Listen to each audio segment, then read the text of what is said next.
Shabbat shalom. How you doing? All right? Okay. I heard a few different answers. Everybody's scattered around today. It's going to make it very difficult for me to look at you in the face. So the word was, and it means, I've been really wondering about Abraham as a person. Not just the content of his character, but the path of his life. I think the reason is because I had a rabbi once who said to me, there's two kinds of people in this world, Scott. He sees there are those who've planned every stage of their life and keep to their goals and dreams. And there are those who've realized that that's just not going to happen. What's interesting to me is that this is not a distinction between believing or not believing. In fact, I remember reading a very famous in the Orthodox outreach world book called The Magic Touch, which actually told me in one sentence what the purpose of life was. It was wrong.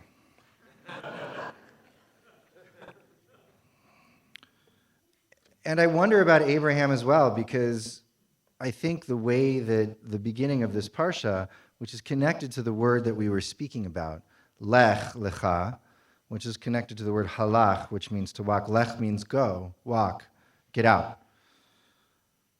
Lech lecha me'artzecha u'mimoladetecha u'mibeit avicha el ha'aretz asher arecha. Avram, you go from your land and from your birthplace and from the house of your father to the land that I will show you, which is the beginning of Abraham's story. I think that the tones that this parsha begin with are sort of triumphant and heroic. And if we were writing the movie of it, right, this is the moment where he picks up the lightsaber for the first time and sort of makes his way. The question for me, though, is Abraham's life after this a straight line? Which is to say, because of his faith and his willingness to follow out into the unknown, does he get all the good things that are coming to him? Right? Does he achieve all of his goals? Does he set a standard for spiritual heroism that we should all follow?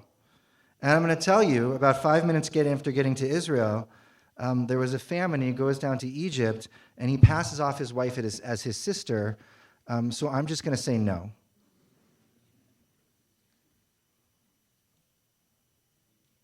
You know, the Rambam talks about Avram in really that what made Abraham so great was that he had a freedom of mind and a freedom of thinking that was unavailable to the other people of his place.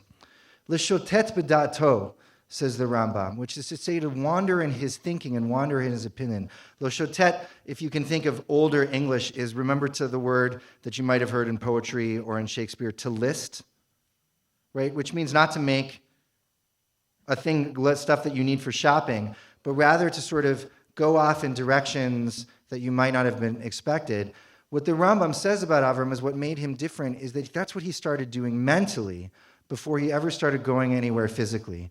And he points to the series of midrashim that you might have thought were actually in the Torah. Does anybody remember a story about Abraham breaking all the idols in his father's shop? Not in the Torah. Rather, one of the famous midrashim.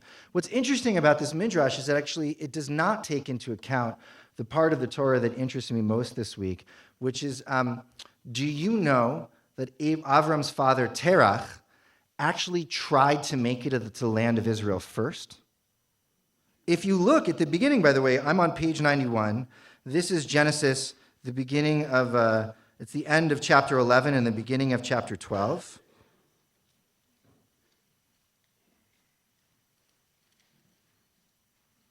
It just tells you right there in verse 31.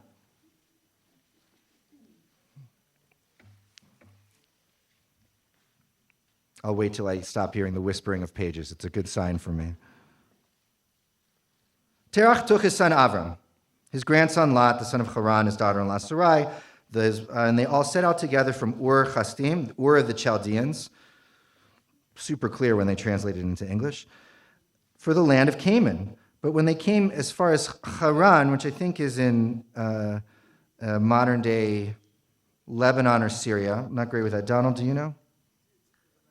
Oh, okay. We'll get the map later. Somebody correct me later. Right, that's where they stopped. Actually, Terach was trying to get to Canaan. and he only got about halfway. And so Avram was actually continuing a journey that had been set out before he was even alive. By the way, the Ramban, Nachmanides, who's a 12th century Spanish commentator, spends a lot of time talking about how the first line of this parsha, Lech Lecha, you should go, Me'artzacha, from your land, Umimoladetecha, from your motherland, doesn't make much sense. Because Avram wasn't born in the land of Haran. He was born somewhere else. And he was twice a refugee, or twice a traveler, if you want to make it sort of that way. And so actually, his going to the land of Canaan, his going to the land of Israel, was the fulfillment of the promise of his father. And so the thing I didn't love about that midrash about smashing the idols in his father's shop is that Terach actually begins the process of Avram's freedom of thought and freedom of motion. What's hard about the Torah, I think, is that every moment that you think that it should erupt into something beautiful and settled and wonderful, it always takes a left turn. And that's what I was talking to you before. Avram makes it to Canaan. He makes it there with Sarai, his wife. He makes it there with Lot, his nephew, and all the people that they'd had. Apparently they had a lot of stuff with them. They were not poor people. And they made it there. And the very next line after he builds an altar says, there was a famine in the land and he went down to Egypt. In Egypt, he makes the worst mistakes possible. Then he comes back to the land of Israel, does some really good stuff, makes mistakes again, screws up the entire family. Everybody helps in this process, by the way.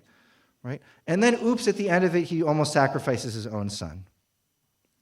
And so on some level, the question that I think we have to ask is, what is going on with the narrative of Avram? What are we supposed to learn? What are we supposed to take from it? How are we supposed to understand? Because it's not truly a triumphant story. And if you don't mind me saying, I think that the Torah sort of has a certain amount of distaste for truly triumphant stories because they are not like real life. I want you to imagine yourself or another person who's young, who's filled with passion, filled with a calling, hears a voice that tells them, go forth and do. Change your life, change your place, choose a career, dedicate yourself to what matters. And they go off with a full heart and with shining eyes and with strong hands and, toned legs. I'm struggling here. And they go off to do. They go off to teach. They go off to help. They go off to create. They go off to innovate. They go off to change the world. And what happened to you after you tried to change the world? Probably something quite unexpected. Yeah. The truth is that the story of none of our lives are the story of we were filled with a vision and a calling for justice and for righteousness, and then we achieved it and we had coffee. It doesn't work like that.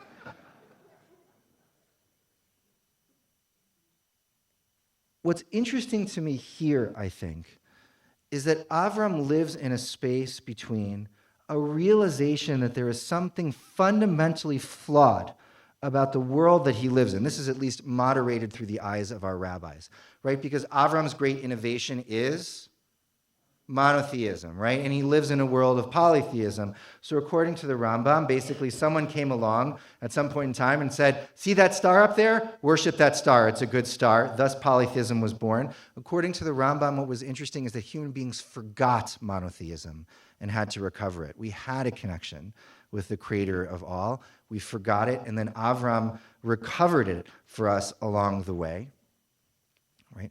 And so Avram has a mental acuity, a mental freedom that is different from his fellows, the fellow human beings around him. He is a different kind of a thinker. He has a freedom of mind, right? He bucks against the grain, and he picks up and goes to create something really wonderful. And then, well, real life happens in the middle of it.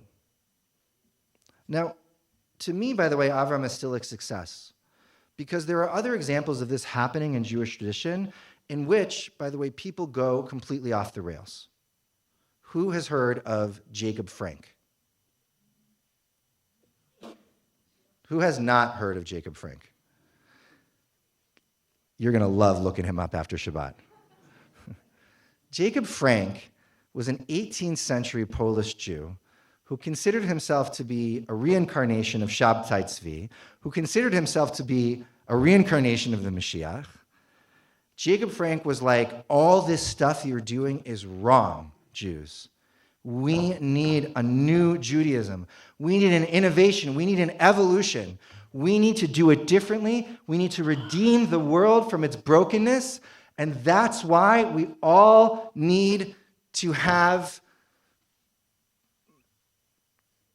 expressive polyamory with each other on a regular basis. Frank, by the way, starts this sort of radical, like Jewish innovation movement that's meant to redeem the world. There's free love, which sounds really nice, actually, and like a relaxing of the strictures. It goes completely off the rails. Free love turns into way too much love, very inappropriate love, not appropriate for Shabbat morning love. There's lots of stories in this. And eventually, Jacob Frank en masse and his followers convert to Catholicism in Poland. And that is the end of Jacob Frank. Crazy, right? No, there's a great book on it by Jay Michelson, who's a rabbi and a thinker and a journalist out there. You should read about Jacob Frank. But the thing that you have to realize is that there are a lot of Jacob Franks in Jewish tradition, minus maybe the orgies. There's a lot of Jacob Franks, people who thought that they were going to change everything for the sake of changing the world. He did a pretty decent job, though, if you think about it. It was troubling for us. And very few of them were able to hang on. Right? The triumph of Abraham is with every way he wandered, with every misstep he took, somehow he found his way back. And if that doesn't strike you as a deeply human experience, we should talk later. I wonder if in our world, and I don't know why, because it goes against the grain of everything that I just know to be true about human beings, that we expect, maybe it's because of our culture and movie, our love of stories, God knows I love them, maybe it's because of Hollywood, I don't know, we expect those who have righteous ideas about how to change the world not to make absolutely colossal mistakes along the way. But every spiritual leader I know, all the good ones, God, did they mess up? God, have I? Maybe have you? One of the things I want to tell you that's really important to me and that I see with Avram, and this relates to the word that I was teaching before, halach, because both at the beginning of this parsha and later on in Genesis, the word is used to speak to Avram. First it says lech, right? Go. But later on, God says to Abraham, hitalech lefanai v'yetamim. Wander in front of me and be innocent or be pure. Tamim has a lot of different meanings. And so one of the things I wonder about Abraham is, really, was it his ability not only to go out and do the brave thing, to tread new ground, to ford a new passage, that made him such a spiritual giant, but also his ability to return. Not only his ability to lead, but also his ability to follow. And in my life, I don't trust leaders who are not themselves followers. And I have a lot of difficulty with moral exemplars who are not themselves broken. I can't exactly tell you why the Torah is a book of brokenness, why we wrote it this way.